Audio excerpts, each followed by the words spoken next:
What's going on, guys? Welcome back to Tales from the Shelf. Now, as some of you may know, the original Halloween from 1978 is my favorite horror movie of all time. But with that being said, the Halloween franchise, not my favorite franchise of all time. So today I thought it would be fun to rank the Halloween franchise from worst to best. Now, this is a franchise that is super convoluted. There's like 5 different timelines, and everyone has like their preferred timeline. For me, it's just the first movie. That's all you need. Maybe Halloween 2, you can do a double feature.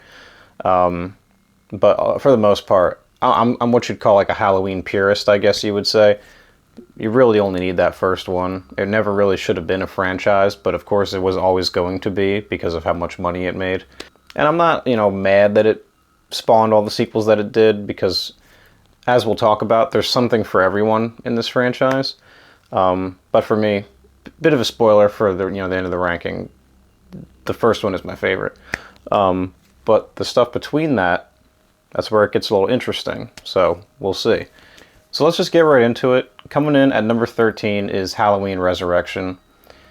There's really, you'd have a hard time convincing me that anything else is worse than this. To me, this is just like the most offensive movie in the whole franchise. It just makes such a mockery of the character of Michael Myers at like every corner. You got Busta Rhymes karate kicking him.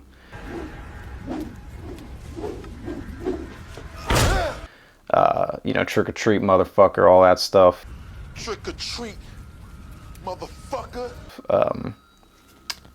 He's getting like bitched out by Busta Rhymes, telling him what to do. I'm Michael Myers, you're not Michael Myers. He like walks away. Just stuff that is just so infuriating to watch. Like, I really can't even watch this movie as just like a goof. I'm just goofing. New boot goofing. Oh! Like, it just pisses me off. Maybe that's me being like too serious or whatever, but like, there's just really nothing. There's nothing to like about this movie at all. Not to mention how dated it is with the whole, hidden camera reality show subplot. Like, what is that? Coming in at number 12 is Rob Zombie's Halloween 1. Yeah, to me, this movie just demonstrates like a fundamental misunderstanding of what makes that first movie good. And I suppose if you're gonna make a remake of something, you should try to do like, don't make like a shot-for-shot remake, like Gus Van Sant did with Psycho. Like, make it kind of different, which this does. I just don't like it.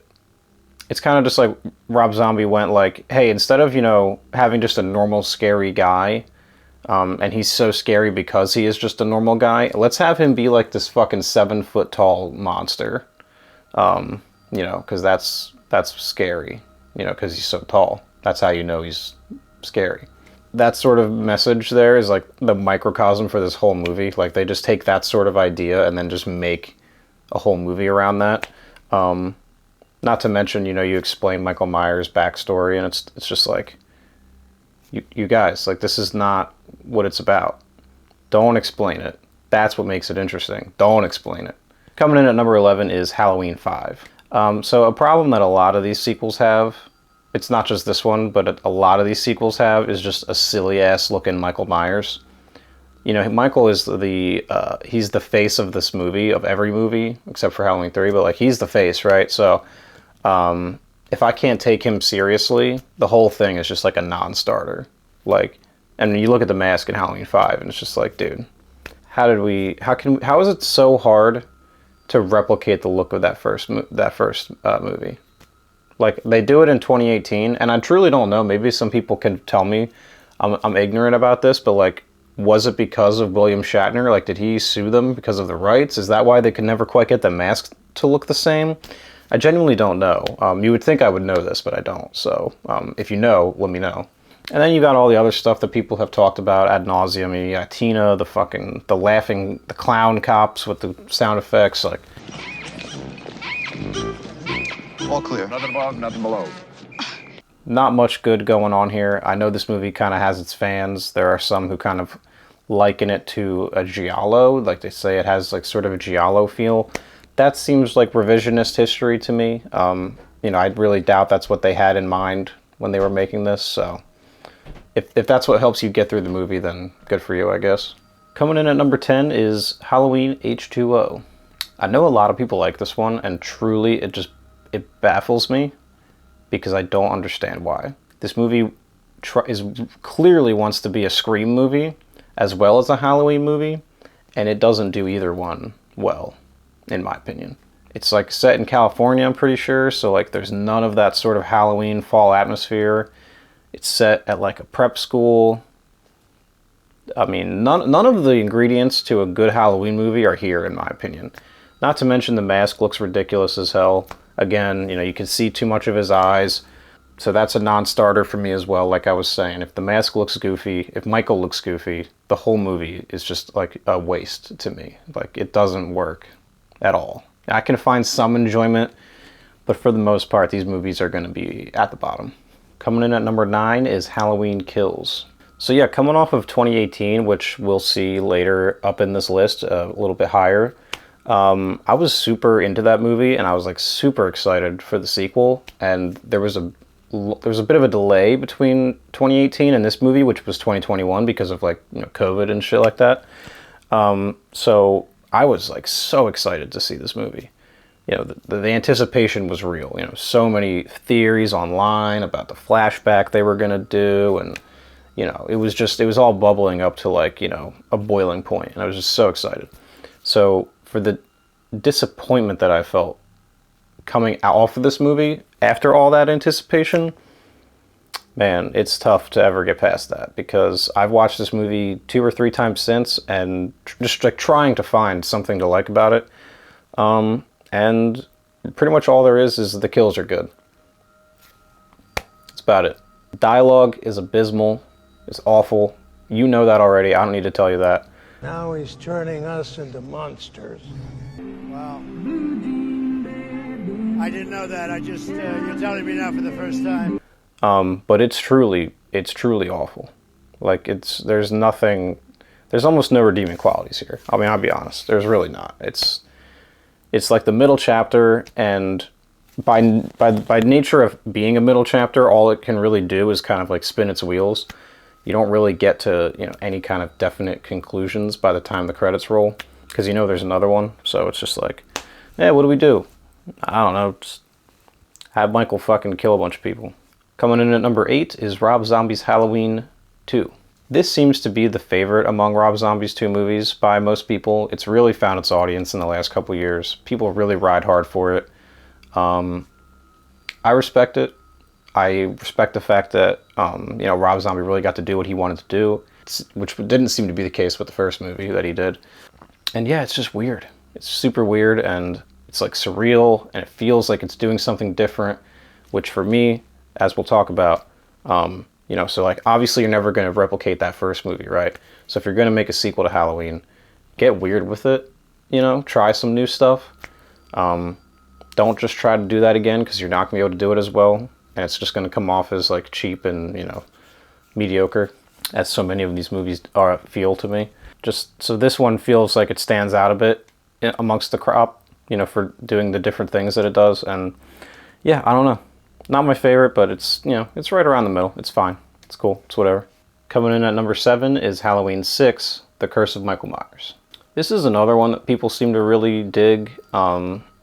They like the violent portrayal of Myers. They like the fall atmosphere, which this one does seem to have a bit more of than some of its other contemporaries. It's got all that going for it, but really what I can't really get past is, for one, just giving Michael the motivation of the Thorn cult and stuff, and how, they sort of build up the Thorn plot line from 4 to 5 to this one. But if you know some of the history, that they really didn't have any idea what they were doing, so they were kind of just like doing weird shit and then hoping that the next movie would kind of like figure it out for them. And that kind of happens twice, from 4 to 5 to 6. So it's like what you're left with is just sort of a convoluted feeling sort of mess. And then you throw in the addition of a producer's cut here, which makes things even more confusing. And it's like, okay, well, which cut do I watch? Which one's like canon? And the truth is, neither one of them's like all that good. But you've got Paul Rudd in here doing really weird acting. just being, you know, weird Paul Rudd. I think this was like pretty early in his career, so you've got that. You know, this is the last time we see Donald Pleasance as well, rest in peace. So yeah, Michael is violent in this one, like I said, and there's stuff to like, but yeah, for the most part, it's like right in the middle. Nothing that I would like say that I love about this movie. Coming in at number 6 is Halloween Ends. Yeah, so I've come up on this one like a lot from the first time I watched it. First time I watched it, I was like, I don't even know what was going through my mind, but I knew that at the time it was not what I was into. I didn't like what they were doing, and then I didn't really think about it until this year, where I rewatched it after a year had gone by. And honestly, from in the year that had transpired, like as we were getting closer to October, I knew I was going to rewatch this in October. I was like getting excited to rewatch it. I was like, you know, maybe some of that stuff that didn't work for me the first time will work for me now. And like this movie has a lot of concepts in it that I really am intrigued by. And the reason that this isn't higher is that they didn't lean further into those ideas. You know, the idea of Michael like being reduced to this cave dwelling just entity, this ghoul. Ghouls. Son of a bitch. What are you talking about now? Funny little green ghouls. After the events of Halloween Kills, you know, which, if anything, this actually serves to lift up the end of Kills for me by making that ending of that movie have some consequences that are carried through in this one. Yeah, and then they don't really like say it explicitly, but there's this implication that like Michael transmits some essence into Corey, you know, through the eyesight. There's that scene where they kill that cop together in the sewers, and Michael's like killing him, and he like starts to like shake and stuff, and like as if he's gaining power again. Like really cool concepts that they don't explicitly spell out, so they let you fill in some of the ambiguity yourself, which I like. But they're being ambiguous, but they're introducing new ideas as well, which is super cool to me. Like I wish that they had done more of that. Yeah, the big problem for me and many others is that as the conclusion to this trilogy, it doesn't quite feel satisfying because it feels so disconnected from the first two.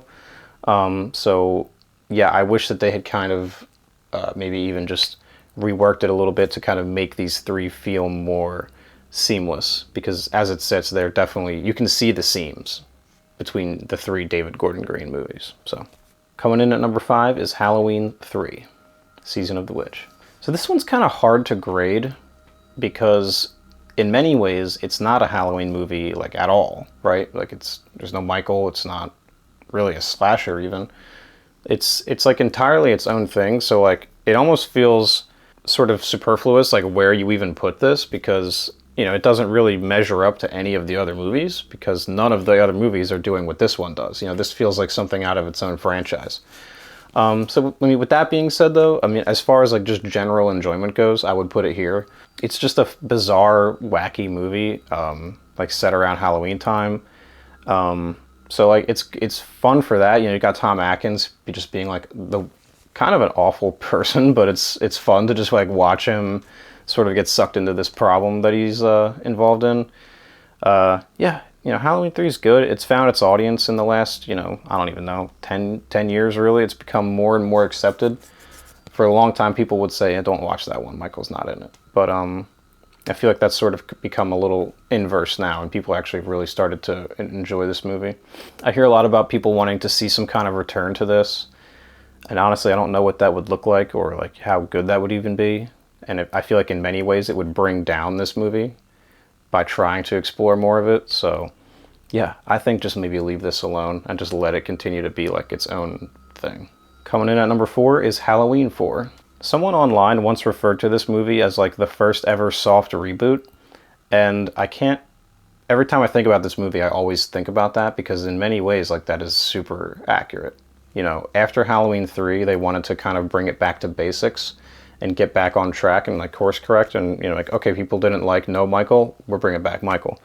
So in a lot of ways, this is just them running back 1978, and for the most part, they do it well enough. It's still it's still filmed in the 80s, so you've still got some of that 80s charm, which is so sorely missing in some of the later movies. The mask isn't great again here, but it's like, okay, you know, the mask is bad more often than it's good, so at a certain point, you kind of have to forgive that. And there's enough other good things in this movie that I'm willing to kind of, ignore the mask. The mask isn't awful here. It's better than 5 and H2O and Resurrection, so like I'll give it points for that. And again, it's not a high bar. So Danielle Harris is a great child actor here. She does really well. She's like, as far as the material she has to deal with, she's very, like, it's a lot for a kid. She's very scared. She's going through a lot, so she has to do a lot, and she does great. Which is even more puzzling that in 5 they just make her a mute. So they're like, okay, yeah, you did so good in the first movie that you were in, so now we're just going to have you not talk at all. Coming in at number 3 is Halloween 2018. Yeah, this was the first Halloween movie I ever saw in theaters, so like, it's going to have points for that pretty much forever. And I was super excited when I was seeing this. I was so hyped. It was like exactly what I wanted at that time. And the beginning of this movie was awesome. That interrogation scene kind of with the podcasters and Michael. And he's yelling, say something. And then it's like the smash cut to the title card. Say something! I legitimately got like goosebumps in the theater. I was so hyped. I was like, let's go. Let's do this. And I've come down on it a bit since then. On multiple rewatches, you lose some of that initial enthusiasm. But for the most part, I still really enjoy this. This feels like it was set up to be a really awesome trilogy. And then what we got was just like a mostly fine trilogy. So reminds me of another big franchise that I used to be really into. Coming in at number 2 is Halloween 2 from 1981. Yeah, this one just feels like it shares the most DNA with the original. So by virtue of that, it feels the most like it's like kin to the first one. It's Rick Rosenthal doing his best John Carpenter impression. The mask is the same mask, albeit it does look a little different on Dick Warlock's face. But John Carpenter wrote the script, so you've got some of that going on. Deborah Hill was involved, I believe. Jamie Lee's back. So this is as close as we could ever really hope to get to, just more of the same of that first movie. And it does play seamlessly into the first movie, so it makes for a great double feature. Hospital setting is creepy. Halloween 2. It's the best John Carpenter movie that John Carpenter never directed. Then at number 1, no real build up here. Just Halloween set in 1978. I've talked about it a lot. It's the best slasher movie of all time. One day maybe I'll make a whole video on it, but it's like, what can be said, really? You all know Halloween 1978 is the best. Just, the ambiguity of it all, of like what drives Michael to do what he does. Is he supernatural? How is he still alive after getting shot 6 times? And then my favorite part of the movie is the ending, where Michael's gone and we're going through all these different establishing shots of all the places we've been throughout the course of the movie. And over that, we just hear Michael's heavy breathing.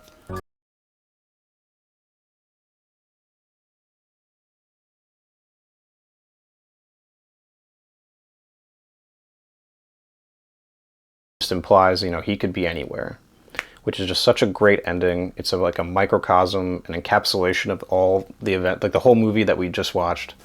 It's just so good. There is my Halloween ranking. Hopefully you guys dug it. I probably have some controversial opinions in there, so please drop your rankings down in the comments and let me know where I'm right and where I'm wrong. It's fun to talk about this stuff. Everyone's Halloween ranking looks different, so please share yours. I'd love to see it. So with that being said, everybody have a happy Halloween, take care, and watch more movies.